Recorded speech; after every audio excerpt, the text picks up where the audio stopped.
What is going on, Patriot Nation? Thank you so much for tuning in to another episode of the Musket Fire live stream. This week, we are moving straight on from the loss to the Seahawks in week 2 and immediately looking at the Thursday night football matchup against the Jets tomorrow night, which happens to be the only primetime game that the Patriots have this season, which is kind of crazy considering how many they used to have. But this will be the one and only game that they have this year. And it's going to be an interesting one, I would say. We got to adapt that mindset that you move on from a loss and you immediately shift to the new game.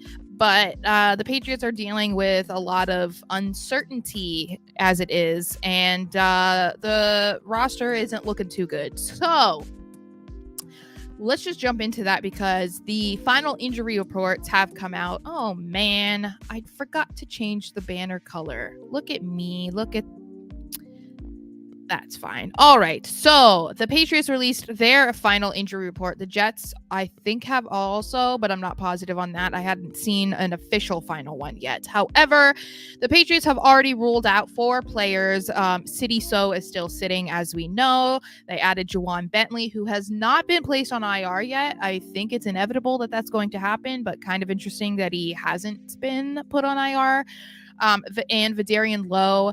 They also ruled out O'Shane Zimenez, who was placed on IR today. So that's why it's a little bit interesting that they haven't done that with Bentley yet, but I think that will happen eventually. And they also have 4 players listed as questionable: David Andrews, Mike Onwenu, Jabril Peppers, and Dietrich Wise Jr. So hopefully those guys can play. I know that David Andrews was saying that he was feeling fine and there was no real reason to believe that he will not be playing, which is great news considering they are dealing with injuries to every player on their offensive line, and they are now going to be on their 3rd starter at left tackle. So definitely going to need Andrews and Onwenu ready to go on Thursday, hopefully. And as far as the Jets, they have already ruled out linebacker Jermaine Johnson, which is a big loss for them on their defensive line. They also have a few players questionable, including DJ Reed and CJ Mosley. Mosley has not practiced all week, and they are said to be 50-50. They're probably going to be a game time decision, so we'll have to wait and see what happens there. But those would be big losses for the Jets defense after their questionable first 2 games of the season, even if they are 1-1, just like the Patriots. Looking at their last matchups, obviously they play each other twice a year. So they last played each other in January, one of the last games of the 2024 season. If it wasn't the last game, I can't remember. And the Patriots got demolished 17-3. The Jets won. Bree Hall recorded 37 carries for 178 yards and a touchdown, averaging almost 5 yards per carry. Garrett Wilson, who was essentially their top receiver and still is, went 2 of 5 for just 34 yards. They had Trevor Siemian in at quarterback. That's how bad the Jets were last year. The Patriots had Bailey Zappi because this game was after they had already benched Mac Jones. Zappi went 12 of 30 for 88 yards and 2 interceptions, and was also sacked 7 times for a loss of 57 yards. I don't know if I've ever seen something that bad before, but that was kind of what the Patriots were in 2023. And their leading rusher was Ezekiel Elliott with 13 carries for 54 yards. Their top receiver was Jalen Reagor, ironically, who had 1 catch for 33 yards, and followed by Ezekiel Elliott, who had 5 catches for 27 yards.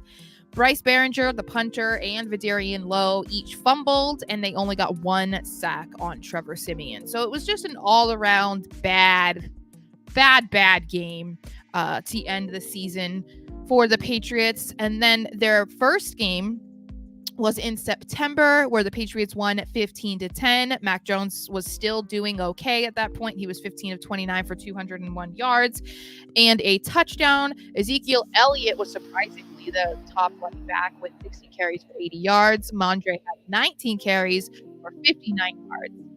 The leading receiver, another crazy stat day, was Pharaoh Brown. If you guys remember tight end Pharaoh Brown, he had 2 receptions for 71 yards and a touchdown. Kendrick Bourne was 4 of 5 for 46 yards.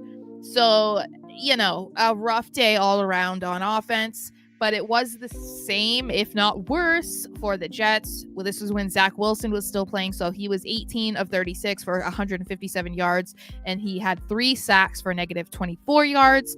The Dalvin Cook experiment was well on its way. He had 8 carries for 18 yards, and Bree Hall had 12 carries for 18 yards. So the Patriots did a pretty good job at shutting down the run game last year. And I mean, I want to give them credit for doing it, but I think shutting down Dalvin Cook wasn't that difficult for really any team in 2023. So I don't know about that. Bree Hall was coming off of a season-ending injury. So, it is what it is. But going into this game, the Jets are currently favored by 6.5 points. As we know, the Patriots are the underdogs for every game on their 2024 schedule. And hopefully the Patriots will leave this game and be 2-1 instead of the Jets being 2-1. I think that it's definitely a possibility, because even though they didn't look great against the Seahawks, they did only lose by a field goal in overtime. And we have to remember that they kicked a punt on 4th and 1 at one point. Joey Sly had a blocked field goal. So they definitely had opportunities to win, and they could have beaten the Seahawks, and they could have been going into this game 2-0. So it's definitely a lot different than what a lot of people thought that the 2024 season was going to be for New England. So I haven't quite given up on them yet. I know a lot of people have, but it's the beginning of the season. There's only been 2 games. I think there's still plenty of time for them to make up for some of the bad play that we've seen. But when we're looking at this game tomorrow night, I think there's a lot of aspects of the game that we're going to want to watch. The biggest one of all is going to be Jacoby Brissett. Obviously, he has received a lot of flack over the last 2 weeks. I would say specifically from the game against the Seahawks, because the Patriots receivers totaled just 3 receptions for 19 yards, which is not ideal ever. The run game was fine. Ramondre totaled 80 yards, and Antonio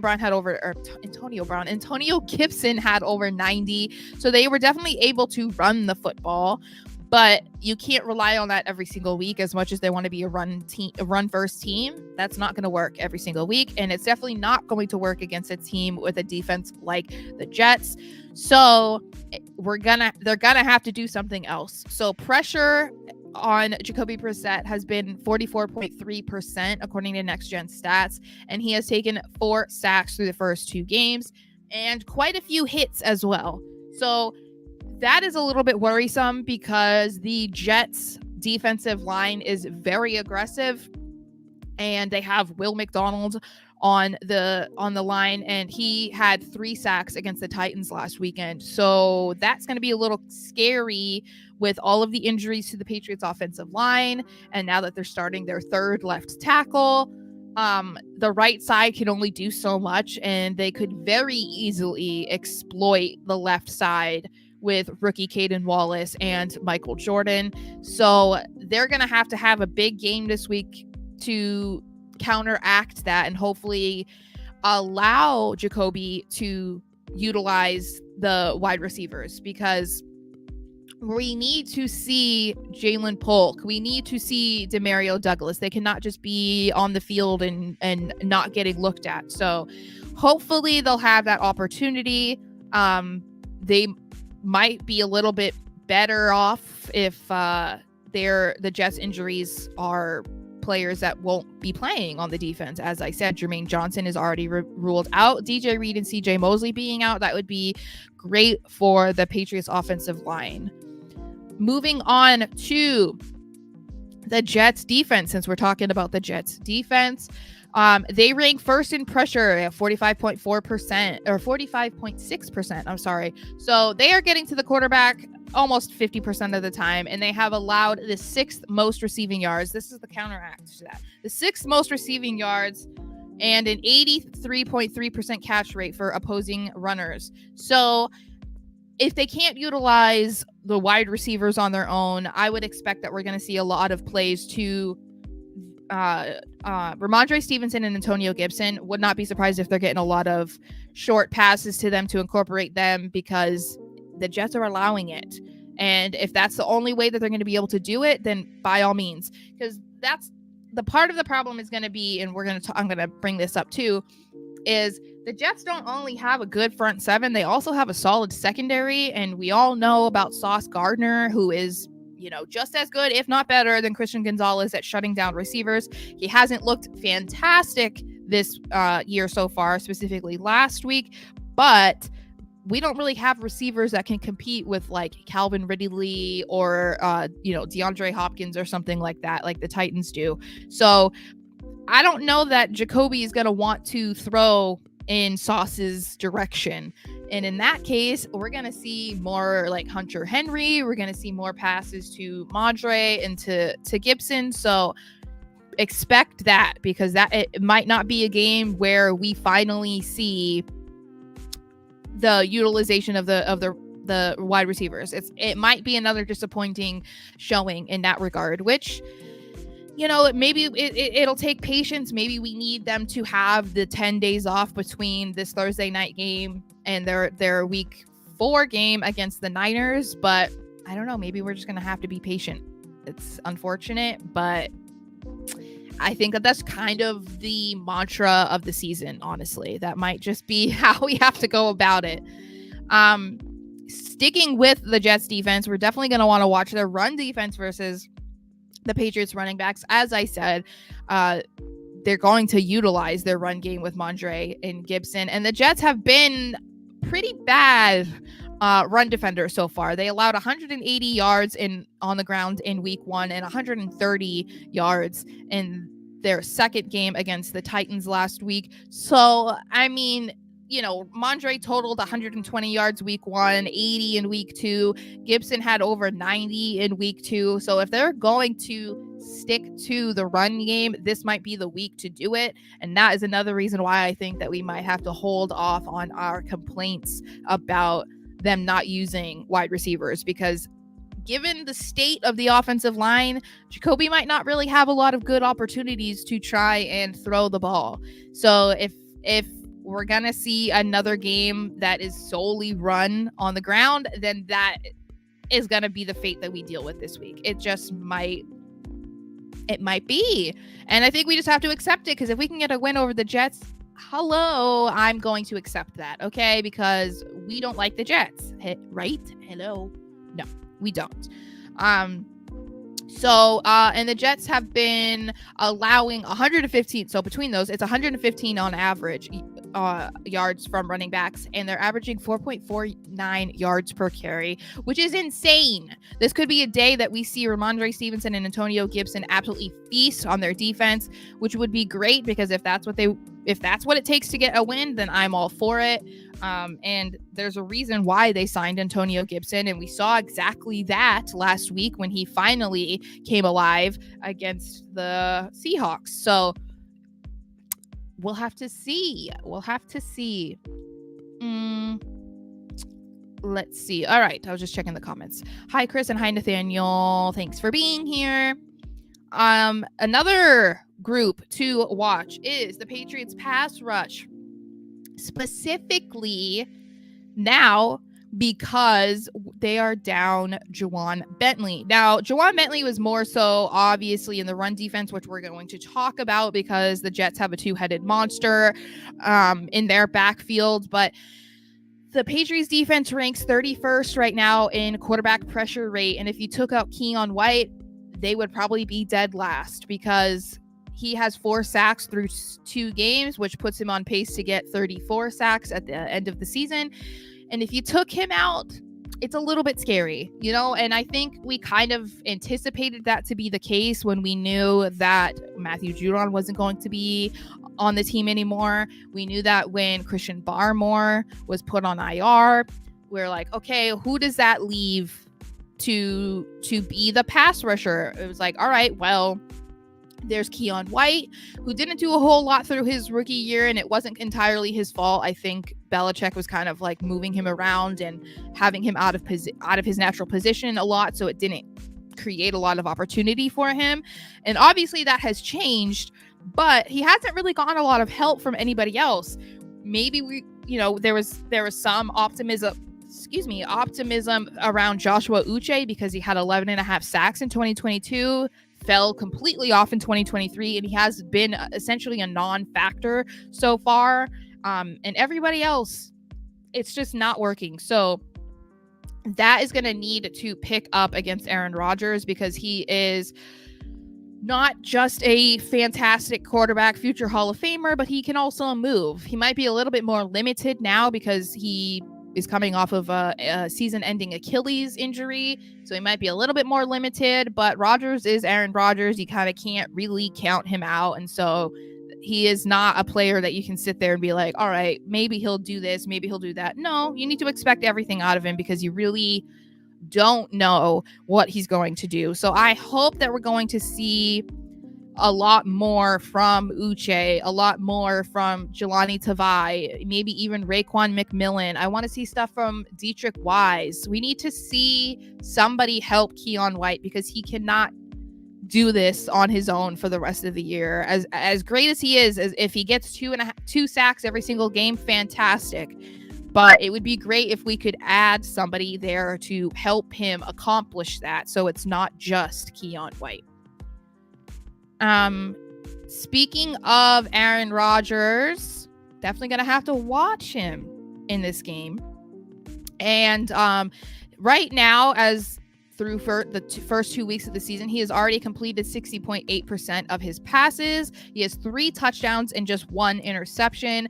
He completed the typical Aaron Rodgers game-winning drive in the 4th quarter against the Titans last week. So it proves that, despite that injury that took him out in the first play of the 2023 season, he went on a drive 5 of 5 and hit a 19-yard completion to Mike Williams to get in the end zone to beat the Titans. So you can't count him out yet. Aaron Rodgers, as I said, is Aaron Rodgers, and they're going to need to disrupt him because when he is blitzed, he is pretty bad.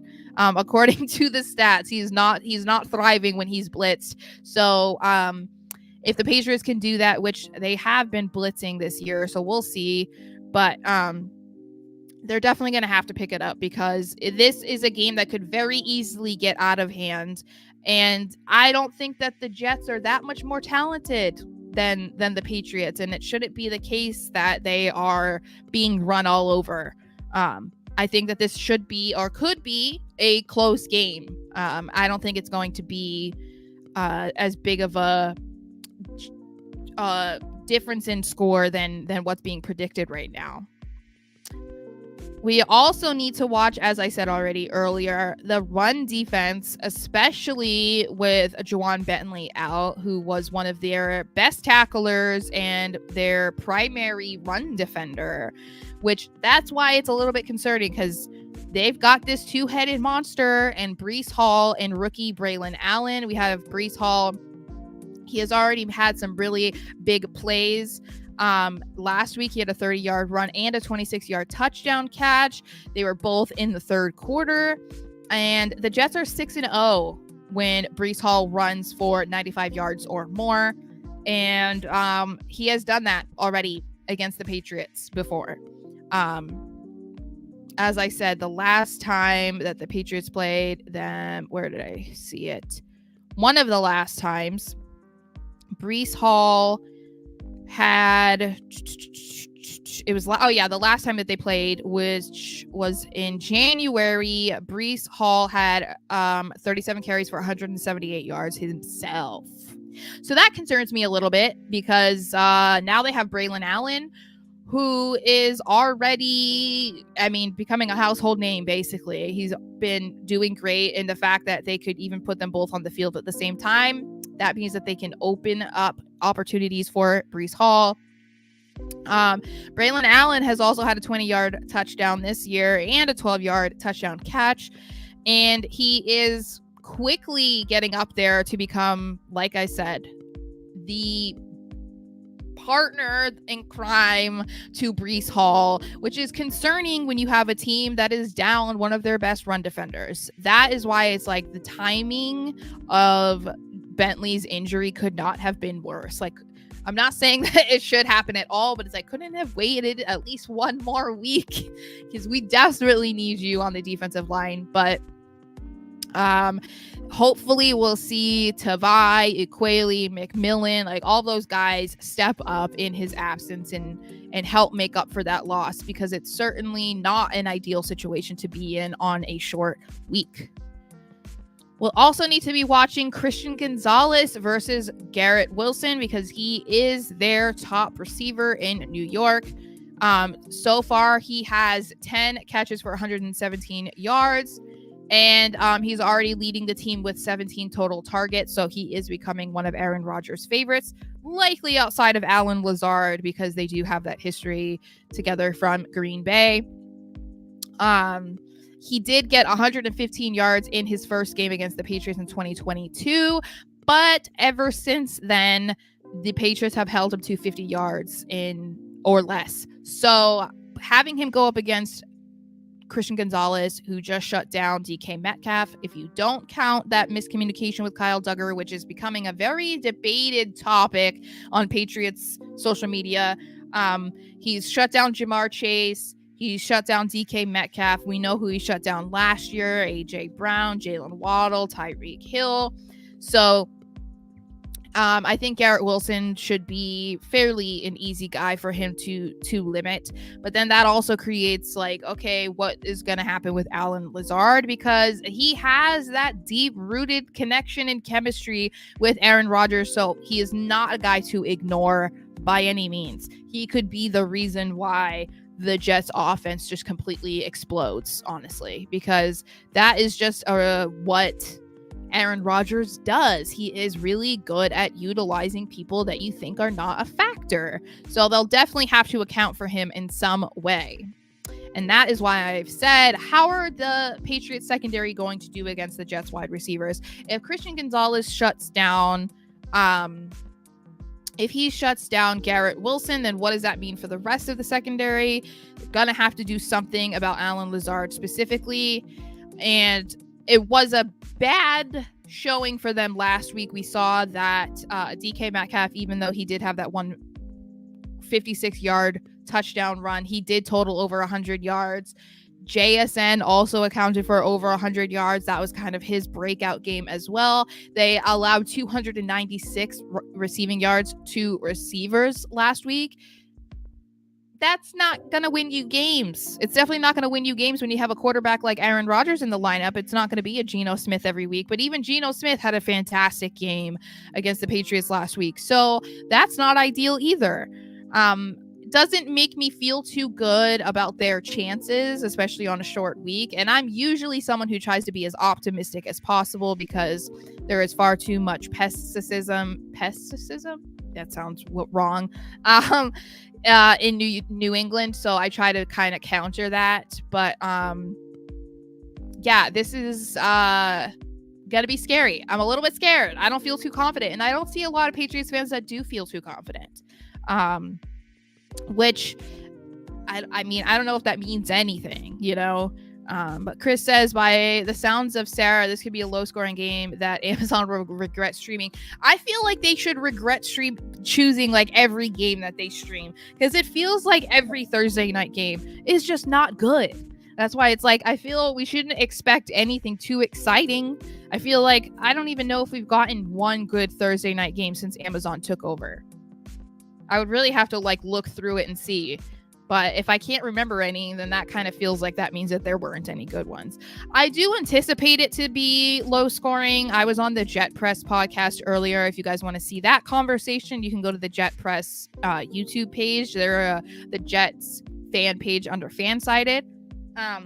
And we all agreed that it was probably going to be like a 3-point game, whether they pick the Jets or if you pick the Patriots. It seems like it's not going to be a very high scoring game. And I kind of hope that's what it is, because even as I said on Twitter after the Patriots lost to the Seahawks in that heartbreaking way, I would much rather they lose close games than get blown out, because I think as much as blowouts can make you learn and you can kind of like take your mistakes from that and like build upon that and improve, ending a game a lot closer in the score, I don't know, that kind of makes it feel like the team is in a better spot than people want to credit them, if that makes any sense.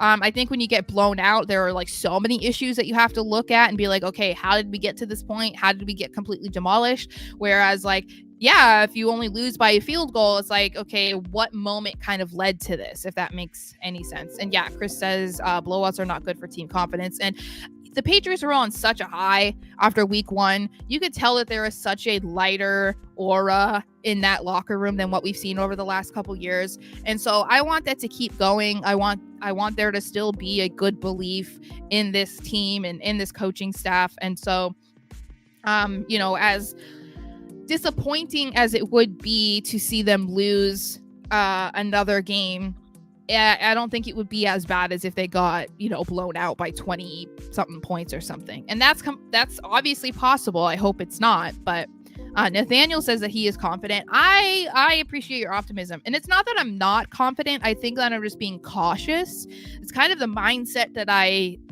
went into the season with, because after everything that they've done this offseason, from hiring Gerard Mayo and moving on from Belichick and implementing an entire new coaching staff and, the 4th offensive coordinator in 4 years and so many new pieces on offense. It's like, I expected that this was going to be a season that wasn't going to be super competitive. They weren't going to probably make the playoffs. It was just a rebuilding year. And I think a lot more people should accept that, honestly.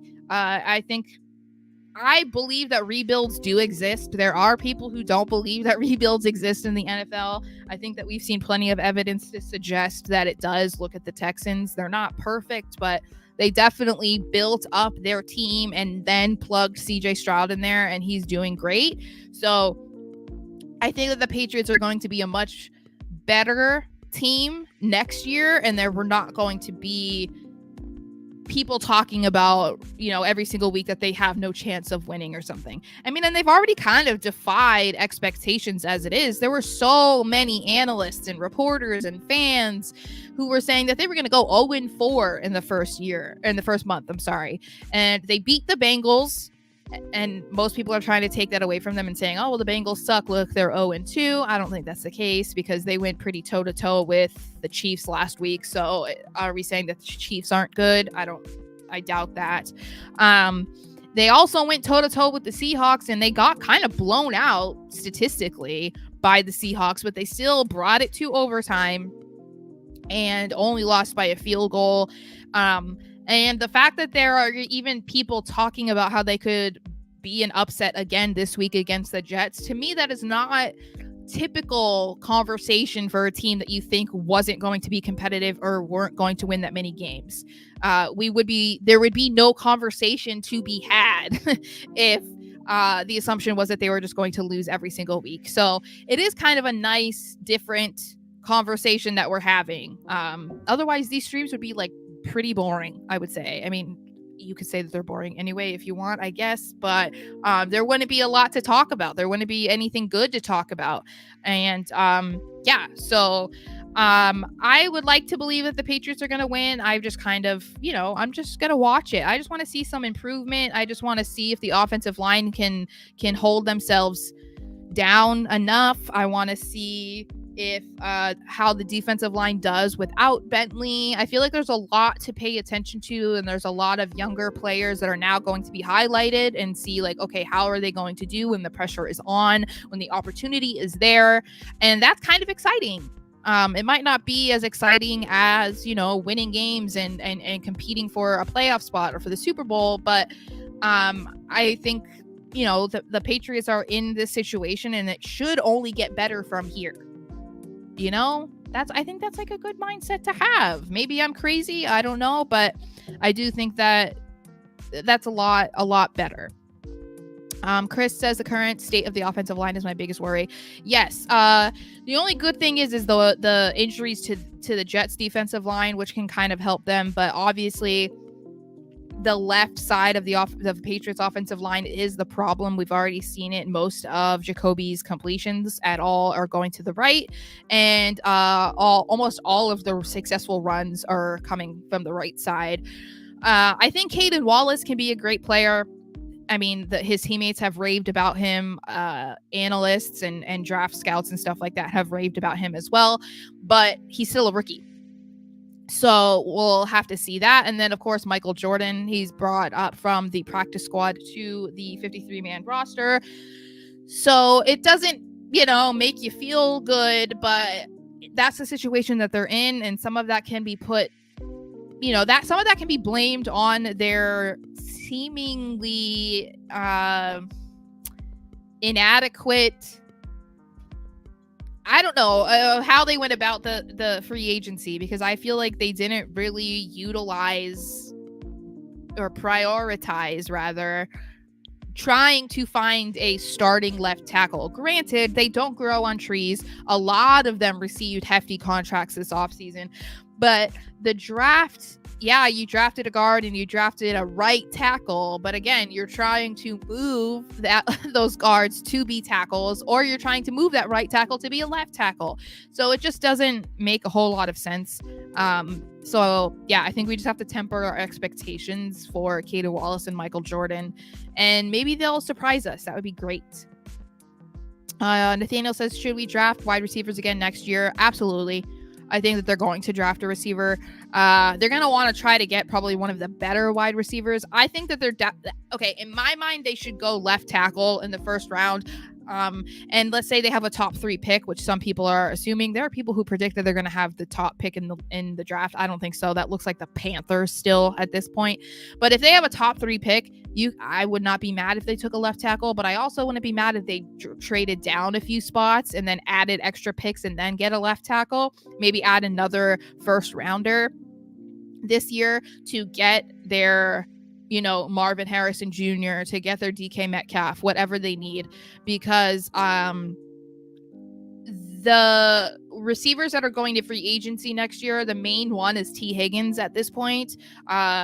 Everybody else is under contract for 2025. They received extensions this year, or they're going to. Jamar Chase isn't going anywhere. It would be pretty crazy if the Bengals decided to keep Higgins over Chase. So I don't see that happening.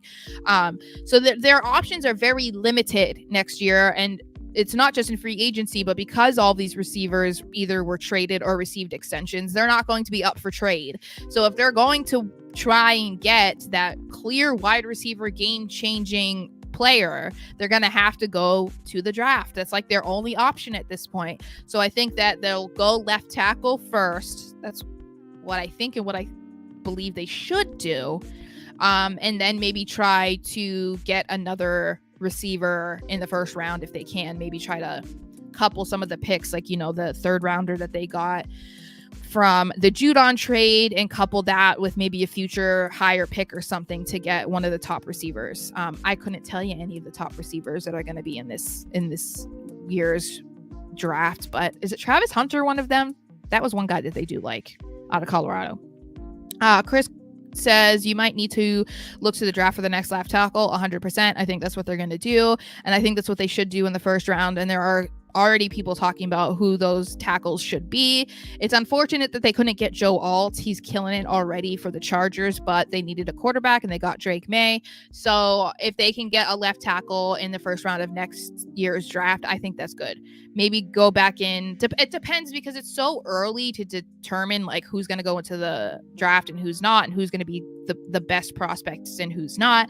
I'm not a college football watcher, so I can't even speak to any of that, but I don't know how deep the wide receiver class is going to be, so maybe they don't have to trade back into the first to get a guy that they want. However, if they're looking for, the Calvin Ridley, Brandon Ayuk type of player that they were trying to sign and or trade for, then they might have to do that because I don't know that they can wait until they, the second round again the way that they did this year to get Jalen Polk. I know they tried to trade back into the first to get, I think, like Xavier Worthy or something like that, but they need to have that wide receiver one type of player. So I expect them to do that. I think it's the only thing that makes sense. And we know that Elliott Wolf loves to build rosters through the draft, so I can only assume that they're going to go and try and get a rookie receiver who they can bring in for a lot cheaper than trying to sign T. Higgins or whoever else they might be looking at. I can't imagine they were looking at that many others, but yeah. All right, guys. Well, I appreciate everybody who took time to watch this. Thank you so much to Chris and Nathaniel for tuning in and asking all of your questions. I always love seeing you guys here. And don't forget that the Patriots take on the Jets tomorrow, Thursday night, on Thursday Night Football, available on Amazon Prime. Don't forget to check out everything over on musketfire.com. We have a bunch of stuff already up about the game tomorrow, the latest injury reports and all that kind of stuff. So check that out. We'll have in-game content, post-game content. I will be going live again on Friday to talk about this game. And I might have my friends from the Jet Press come over here on Friday also to talk about the game.